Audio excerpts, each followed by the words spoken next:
Aeroport Domodedovo. Assalomu alaykum. Ilyomjon Moskva kanali obunachilari.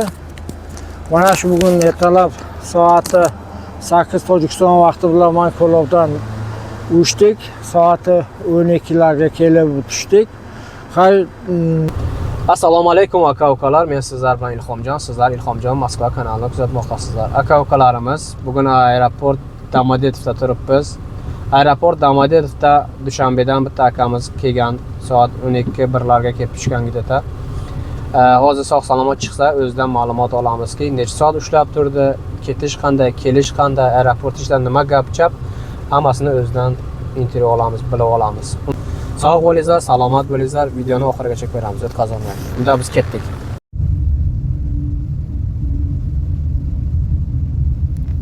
Turibmiz akani chiqishini kutib, mana aeroport Domodedovda. Hozir chiqsa to'liq ma'lumotga ega bo'lamiz.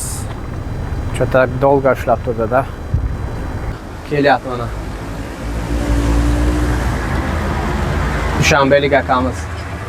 Assalomu alaykum. Yaxshimisiz? Singilsiz? Yaxshimi? Yaxshi kelib oldingizmi?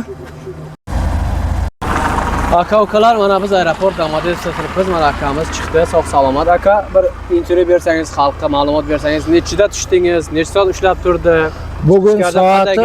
Bugun soati 10da kelib tushdik.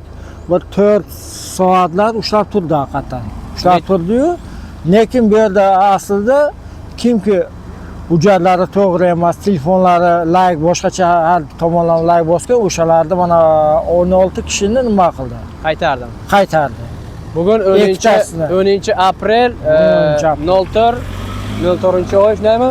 2025. Aeroport Domodedov. Nima gap yana ichkarida? Bizni podpischilarga bir to'liq ma'lumot bersangiz. Ichkarida hammasi tinchlik. Nechta odam qaytdi? 16 kishi bugun qaytdi. Ikkita telefondan qaytdi. Men bilishim 3 ta va hujjatlari mashinalarning qo'liga tushib noto'g'ri hujjat bo'lgan ekan. Falshiviy desak, ana u. Boshqa kimning hujjati to'g'ri bo'lsa, to'g'ri ketyapti. Ishqilib 4-5 soat ushlab turadi, shundaymi? 4-5 ushlab turdi. 4-oy 10-chuslo 2025-yil. Aeroport Domodedov. Mana. Hamma tinch. Biron gap-chap yo'q. Kelaverasizlar. Sog' bo'linglar, salomat bo'linglar, Alloh panohida bo'linglar. O'zlaringizni asranglar.